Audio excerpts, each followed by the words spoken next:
Bonjour, bienvenue dans cette nouvelle chronique de l'Amérique latine qui vous est proposée par l'IRIS. Cette semaine, j'ai choisi d'aborder deux sujets. D'abord, faire un bref retour sur le résultat historique du référendum au Chili sur une nouvelle constitution. Et puis aussi, deuxième sujet, aborder un petit peu de premiers éléments d'analyse sur les conséquences de l'élection américaine, l'élection présidentielle pour l'Amérique latine. Alors d'abord, le Chili. Le 25 octobre 2020, les Chiliens se sont prononcés donc pour une nouvelle constitution pour le pays et se sont prononcés aussi pour que l'assemblée qui élabore ce texte soit une assemblée dite de convention constitutionnelle, c'est-à-dire 100% composée par des citoyens élus spécifiquement pour cela, sans que ne participent à ces travaux les partis politiques qui siègent actuellement à l'Assemblée. Donc c'est un choix des Chiliens pour que en fait, les citoyens s'occupent directement finalement de l'élaboration de leur nouveau texte fondamental qui va réorganiser les équilibres des pouvoirs, les équilibres institutionnels, qui va aussi discuter de savoir si le Chili doit conserver dans sa constitution la protection d'un modèle économique particulier, ce qui était le cas sous celle actuelle qui a été rédigée à l'époque de Pinochet en 80 et qui finalement gravait dans le marbre un petit peu le modèle néolibéral. Tout ça désormais va être aux mains d'une assemblée constituante qui va être composée de 155 députés paritaires, assemblée paritaire hommes-femmes, avec 24 sièges aussi réservés pour les populations indiennes et un pour les populations dites afrodescendantes. Et encore une fois, j'insiste, c'est un pied de nez qui a été fait aux élites politiques, à la classe dirigeante, puisque les partis qui actuellement président ou sont en tout cas dans l'Assemblée ne participeront pas en tant que tels à l'élaboration de ce texte. Alors que va-t-il se passer au niveau de l'agenda ? Le 11 avril 2021, les Chiliens vont retourner aux urnes pour élire ces 155 députés constituants, lesquels vont avoir 9 mois, plus 3 mois possiblement, pour élaborer leur nouveau texte. Ensuite, un nouveau référendum devra être organisé 60 jours après l'élaboration du texte pour que les Chiliens se prononcent pour ou contre. Si c'est pour, nouvelle constitution. Si c'est contre, la constitution actuelle continuera donc de régir la vie de la société chilienne. Voilà comment ça va se passer. Donc ce qui va se dérouler au Chili est inédit. On va avoir aussi une élection présidentielle fin 2021 qui donnera un nouveau président ou une nouvelle présidente, mais qui devra se soumettre finalement au processus prioritaire de la constituante et peut-être qui va diriger le pays quelques mois à peine si la nouvelle constitution est adoptée, parce qu'il y aura alors de nouvelles élections présidentielles et législatives sous le régime de cette nouvelle constitution. Donc fin 2022 ou mars 2023, le visage du Chili aura changé de manière structurelle après ce processus constitutionnel qui est finalement le fruit du mouvement de contestation sociale qui a marqué le pays à l'octobre-hiver 2019 avant que la pandémie de Covid-19 n'arrive dans le pays. Mais ce processus et cette nouvelle constitution sera déjà dans l'histoire un produit de ce mouvement et de parce qu'il en était l'exigence, une des exigences en tout cas centrales. Les États-Unis maintenant, élection du 3 novembre aux États-Unis a des conséquences bien sûr pour l'Amérique latine, puisque l'Amérique latine est la région la plus proche des États-Unis et traditionnellement un petit peu l'aire d'influence de la première puissance mondiale. Alors Joe Biden est quelqu'un qui connaît très bien l'Amérique latine, peut-être plus que tout autre dirigeant américain, puisqu'il est celui qui a effectué le plus de voyages dans sa vie en Amérique latine, une quinzaine de voyages, beaucoup plus que n'importe quel président ou que n'importe quel vice-président. Rappelons que Donald Trump n'est allé qu'une fois en Amérique latine, c'était en Argentine, mais pour le G20, pas pour voir pour faire un voyage bilatéral. Donc on a vraiment un profil différent. Biden a été le vice-président d'Obama, il a été aussi le président de la Commission des affaires étrangères du Sénat. Il a été l'homme d'Obama sur l'Amérique latine lorsque John Kerry et Hillary Clinton, qui étaient ses secrétaires d'État, s'occupaient plutôt des dossiers internationaux, Moyen-Orient, Europe, etc. Biden était l'homme de l'Amérique latine pour Obama. C'est lui qui a dirigé la commission intergouvernementale entre les États-Unis et le Mexique à l'époque sur la question de la frontière et du commerce. Bref, il connaît bien la région. Il a un plan pour la région, Biden, qu'il a explicité dans sa doctrine de politique étrangère, qu'on peut résumer à 2-3 éléments que je vais essayer de vous signaler aujourd'hui. Première chose, l'Amérique centrale, c'est la priorité pour Biden.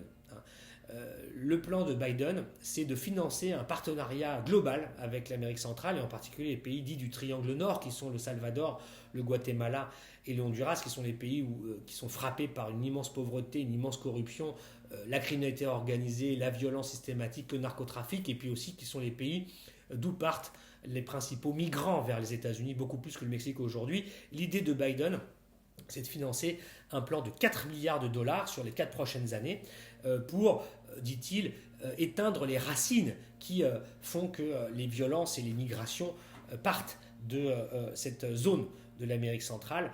Et la différence avec Trump, c'est plus une différence dans la méthode que sur le fond.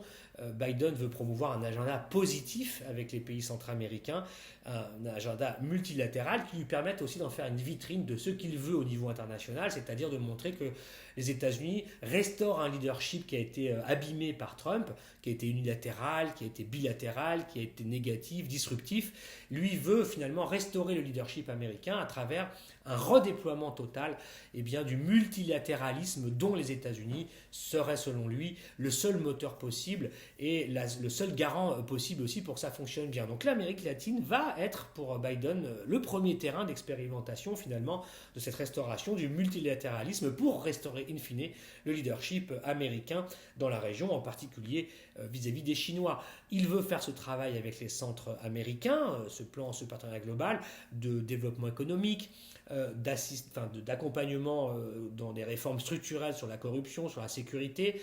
Il veut aussi accompagner ces pays-là dans leur, mutation technologique. Là, suivez mon regard, c'est aussi par rapport à la Chine et à la 5G. C'est ce qu'il veut pour la région. Il veut aussi certainement discuter de manière plus bilatérale avec le Mexique sur les questions de migration. Il a un plan aussi de légalisation de 11 millions de clandestins aux États-Unis. Donc il veut montrer que sur l'immigration, il aura une politique différente de la politique strictement répressive de Donald Trump. Et ça, c'est quelque chose qu'il va certainement discuter avec le président mexicain en particulier. Joe Biden va aussi avoir à gérer le Venezuela qu'il qualifie comme menace pour la sécurité intérieure des États-Unis, pour la sécurité nationale. Donc là-dessus, il n'y a pas de différence de nature avec Trump. Il y aura certainement une différence d'approche et de gestion du conflit avec Nicolás Maduro. Il va falloir suivre ça. En tout cas, aujourd'hui, le Venezuela reste officiellement un pays qui menacerait la sécurité nationale américaine. Il faudra voir si pour Biden, cela signifie que Juan Guaido reste néanmoins le point d'appui numéro 1 de Washington ou pas, ou s'il y aura une autre stratégie plus proche de Enrique Capriles, par exemple, qui est l'autre opposant important au Venezuela. On peut penser qu'effectivement, l'ère Guaido sera moins festive sous Biden que sous Trump. Il faudra en tout cas suivre ça. Puis enfin, Cuba, là aussi, il va falloir voir ce qui se passe, puisque Biden a donné des signaux un peu contradictoires, dans le sens où, dans un premier temps, tout le monde a pensé qu'il voulait restaurer la logique qui avait présidé sous Obama, c'est-à-dire une restauration des relations, une normalisation des relations avec Cuba, qui a été mise à mal, détruite même par Donald Trump. Toutefois, le fait d'avoir perdu la Floride est un mauvais signal pour lui, mais pour les démocrates en général, puisque les Cubains de Miami ont voté massivement pour Trump. Pour Biden, c'est compliqué. Il a en tout cas fait des déclarations aussi pour dire que sa fermeté serait grande contre les autorités de la Havane en matière de droits de l'homme, de respect des droits de l'homme et en matière d'ouverture économique, qu'il veut continuer à adosser à toute normalisation des discussions. Est-ce que Cuba est prêt à ouvrir l'économie, à faire du pays une économie capitaliste en quelque sorte, pour le secteur privé, etc. Ça va être ça les termes, en tout cas, de l'approche certainement de Joe Biden pour Cuba. Donc voilà les trois éléments aujourd'hui qu'on peut voir pour l'Amérique latine. Et de son côté, l'Amérique latine a réagi à l'élection, en tout cas probable normalement, de Joe Biden, à l'heure où je vous parle, puisque la plupart des présidents de la région ont salué la victoire de Biden, y compris Nicolás Maduro, qui a demandé un dialogue sincère avec la nouvelle administration américaine à partir de janvier. Et donc, sauf deux présidents qui n'ont pas commenté, ou en tout cas officialisé, ou apporté leur appui à la victoire de Biden, ce qui est en fait quelque chose qu'on peut lire comme quelque chose qui viendra abonder finalement la position et la thèse de Donald Trump, comme quoi cette élection n'est pas terminée. C'est le président brésilien Jair Bolsonaro. Alors ça, on n'est pas trop étonné, puisque c'est un allié de Donald Trump. Joe Biden, qui a eu des mots assez durs contre Bolsonaro Bolsonaro il y a quelque temps, lui demandant de faire le nécessaire pour stopper la déforestation de l'Amazonie, et puis disant que les États-Unis eh bien, allaient rejoindre l'accord de Paris, la reconnaissance du problème climatique, et qu'il enjoignait Bolsonaro à faire de même. Bolsonaro n'a pas apprécié, puisque Jair Bolsonaro non seulement n'a pas reconnu officiellement la victoire de Biden à cette étape, mais en plus il a prévenu qu'il n'aurait pas de leçon à recevoir de nouvelle administration américaine quant à la question de l'Amazonie, qui restait la souveraineté du Brésil, et qu'il ne comptait pas subir de pression sur le sujet, donc ça promet.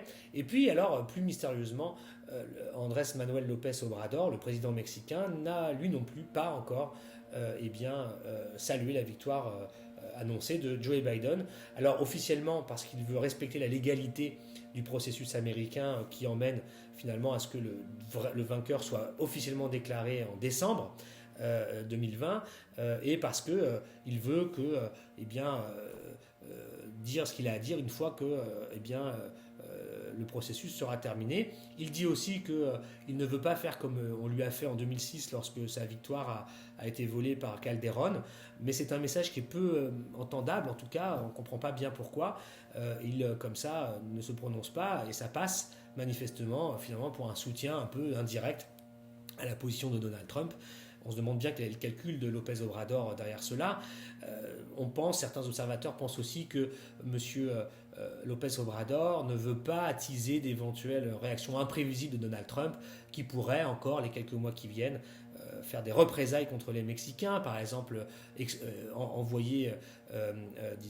exclure du territoire américain des migrants justement centra-américains vers le territoire mexicain, ce qui viendrait finalement être une catastrophe de plus au Mexique, avec la pandémie, avec tout ça, l'économie et tout ça. Donc certains pensent que López Obrador ne voudrait pas finalement donner de mauvaises idées à Trump en soutenant Biden. En tout cas, c'est un message qui laissera quelques traces, ça c'est sûr, dans le positionnement de López Obrador, et qui certainement n'aidera pas de bons rapports avec Joe Biden, qu'il connaît pourtant par ailleurs assez bien. Donc voilà un peu la photographie actuelle des premiers résultats de l'élection américaine pour l'Amérique latine. À bientôt pour une nouvelle chronique de l'Amérique latine.